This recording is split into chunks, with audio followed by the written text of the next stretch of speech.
Hello. I'm going to read chapter 1 of A Long Walk to Water today in just a moment. So have your book out and you can read along with me. Before I do that, I just want to go over a few things, right? Our story is taking place in Sudan, which is in Africa. And we can zoom in a little bit more. Here is Sudan, South Sudan, Ethiopia. Some of our story spills over into there as well. And just to sort of avoid stereotyping, our story will involve people from the Nuer and Dinka tribes. But again, just to avoid stereotypes, and so you guys can broaden your horizons just a little bit, that Africa, parts of Africa anyway, are very modern, right? So we have some stills from different parts of Africa. Clearly, this one, a very modern, beautiful city. Modern, those beautiful mountains back there, and again, you can see some infrastructure, some cranes and things in the back there. So again, parts of Africa are very modern, and some parts are still like this, right? Where this is what we've read about with the Dinka and Nuer tribes, with the thatched roofs, mud walls, some cattle bouncing water on their head. And then some fencing sometimes around these villages. There's another fence right here. And if you can think about why a village might need a fence around it, what kind of animals might be trying to get in, specifically at night. That's the reason why they would have these fences up. And I'll just leave this picture up as I read the start of our story. So if you open to chapter 1, the first thing I want to say is just that I'm going to do my best to pronounce the names, some of the names of the places, some of the names of the characters. They might be different for people in America, and I'm just going to do my best to say them respectfully as best I can. If you look at chapter 1, page 1, there's something that should jump out to you right away is the fact that there's two different color prints. One color print is brown, one is black. And then if you look even more closely, you'll have, it says Southern Sudan 2008. The black ink has Southern Sudan 1985. So now we're having two different timelines. And just to go a step further, these are going to be two different characters. One character in 2008 is going to be Naya in the brown, and Salva will be the character story from 1985 in black ink. Okay? Read along with me. And again, I'll stop every once in a while, just sort of look to the camera and ask a question that, obviously I can't hear your answer, but it's something you should be thinking about. I might even just make a comment or two there as well, just to kind of replicate what we might be doing in school. Chapter 1, Southern Sudan, 2008. Going was easy. Going, the big plastic container held only air. Tall for her 11 years, Naya could switch the handle from one hand to the other, swing the container by her side, or cradle it in both arms. She could even drag it behind her, bumping it against the ground and raising a tiny cloud of dust with each step.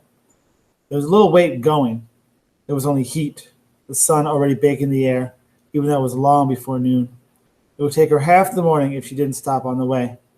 Heat, time, and thorns. And then if you look at the picture on the screen, you can see why thorns might be a problem for Naya, a young girl walking to get some water. And if you think about, if they were to step on a thorn, what problems could arise after that? Obviously, it would hurt and she'd be in pain. But what could happen after, the next day, the day after, if it's not properly taken care of? Southern Sudan, 1985. Salva sat cross-legged on the bench. He kept his head turned towards the front, hands folded, back perfectly straight. Everything about him was paying attention to the teacher. Everything except his eyes and his mind. And I like that part because it shows us that he's not that different from From you, plenty of students can, pretend like they're paying attention, but, they're not. His eyes kept flicking toward the window through which he could see the road home, just a little while longer, a few minutes more, and he'd be walking on that road. The teacher droned on with the lesson about the Arabic language. Salva spoke the language of his Dinka tribe at home, but in school he learned Arabic, the official language of the Sudanese government far away to the north. 11 years old on his last birthday, Salva was a good student. Here he knew the lesson, which was why he was letting his mind wander down the road ahead of his body. Salva was well aware of how lucky he was to be able to go to school. He could not attend the entire year because during the dry season his family moved away from their village. But during the rainy season, he could walk to the school, which was only half an hour from his home. Salva's father was a successful man. He owned many head of cattle and worked as their village's judge, an honored, respected position. Salva had 3 brothers and 2 sisters. As each boy reached the age of about 10 years, he was sent off to school. Salva's older brother, Arik and Ring, had gone to school before him. Last year had been Salva's turn. His 2 sisters, Akit and Agnath, did not go to school. Like the other girls in the village, they stayed home and learned from their mother how to keep house. Most of the time, Salva was glad to be able to go to school, but some days he wished he were still back at home herding cattle. He and his brothers, along with the sons of his father's other wives, would walk with the herds to the water holes, where there was good grazing. Their responsibilities depended on how old they were. Salva's younger brother, Kuol, was taking care of just 1 cow. Like his brother before him, he would be in charge of more cows every year. Before Salva had begun going to school, he had helped look after the entire herd and his younger brother as well. The boys had to keep an eye on the cows, but the cows did not really need much care. That left plenty of time to play. Salva and the other boys made cows out of clay. The more cows you made, the richer you were. But they had to be fine, healthy animals. It took time to make a lump of clay look like a good cow. The boys would challenge each other to see who could make the most and best cows. Other times they would practice with their bows and arrows, shooting at small animals or birds. They weren't very good at this yet, but once in a while they got lucky. Those were the best days, when one of them managed to kill a ground squirrel or a rabbit, a guinea hen or a grouse. The boys' aimless play halted, and there was suddenly a lot of work to do.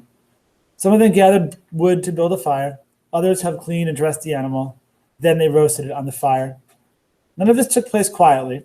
Salva had his own opinion of how the fire should be built and how long the meat needed to cook, and so did each of the others. The fire needs to be bigger. It won't last long enough. We need more wood. No, it's big enough already. Quick, turn it over before it's ruined. The juices dripped and sizzled. A delicious smell filled the air. Finally, they couldn't wait 1 second longer. There was only enough for each boy to have a few bites, but oh, how delicious those bites were. Salva swallowed and turned his eyes back toward the teacher. So just to be clear, right, he's sitting in school, he's bored, he's looking out the window, he just sort of was remembering, had a flashback, remembering, what he would be doing if he wasn't in school, playing with his friends, building cows, hunting. And now, we're flash forward back into school. He wished he hadn't recalled those times because the memories made him hungry. Milk. When he got home, he would have a bowl of fresh milk, which would keep his belly full until supper time. He knew just how it would be. His mother would rise from her work grinding meal and walk around the side of the house that faced the road. She would shade her eyes with one hand, searching for him. From far off, he would see her bright orange headscarf, and he would raise his arm in greeting. By the time he reached the house, he would have gone inside to get his bowl of milk ready. Crack! The noise had come from outside. Was it a gunshot? Or just a car backfiring? The teacher stopped talking for a moment. Every head in the room turned toward the window. Nothing. Silence. The teacher cleared his throat, which drew the boys' attention to the front of the room again. He continued the lesson from where he had left off. Then, crack, pop, crack, ack, ack, ack, ack, ack, ack. Gunfire. Everyone down, the teacher shouted. Some of the boys moved at once, ducking their heads and hunching over. Others sat frozen, their eyes and mouths wide open. Salva covered his head with his hands and looked from side to side in panic. The teacher edged his way along the wall to the window. He took a quick peek outside. The gunfire had stopped, but now people were shouting and running. Go, quickly, all of you, the teacher said, his voice low and urgent. Into the bush. Do you hear me? Not home. Don't run home.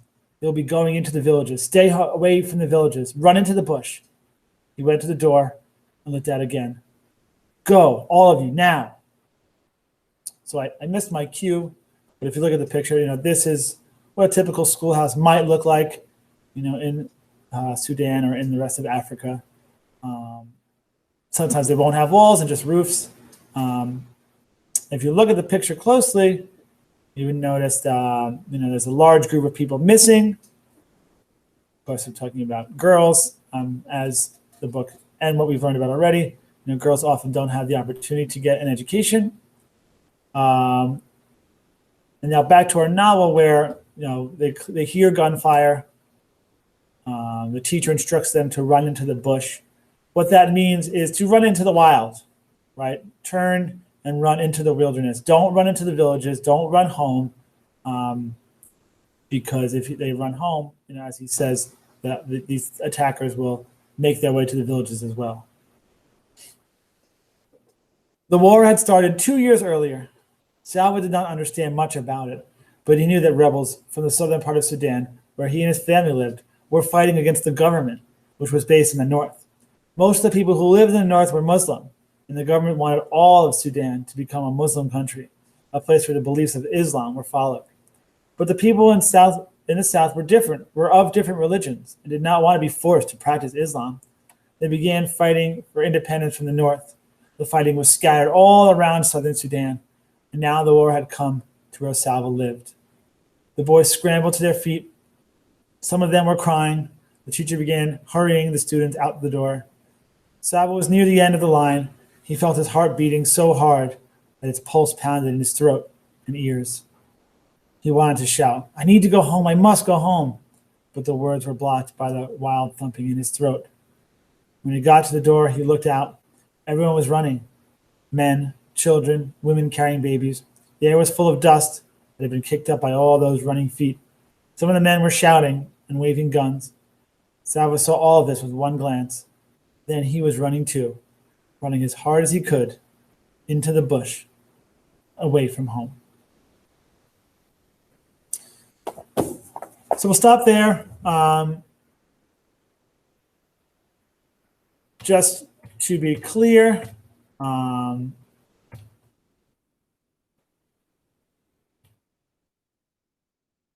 this is based on a true story. Salva's part is, and I think a lot of students, when they hear Islam, they might think of certain stereotypes, and it's important to understand that the overwhelming majority of Muslims are peaceful practitioners of their religion, and in every religion there are a group of extremists that tend to give that religion a bad name. So keep that in mind.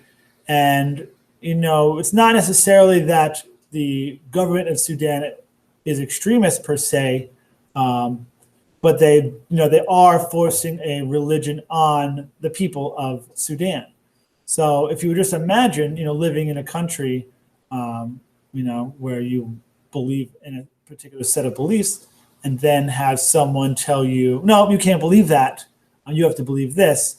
No matter what that religion is, the people of that place might feel, offended and scared and, not want to do it. They have the right to believe whatever religion they want to believe in.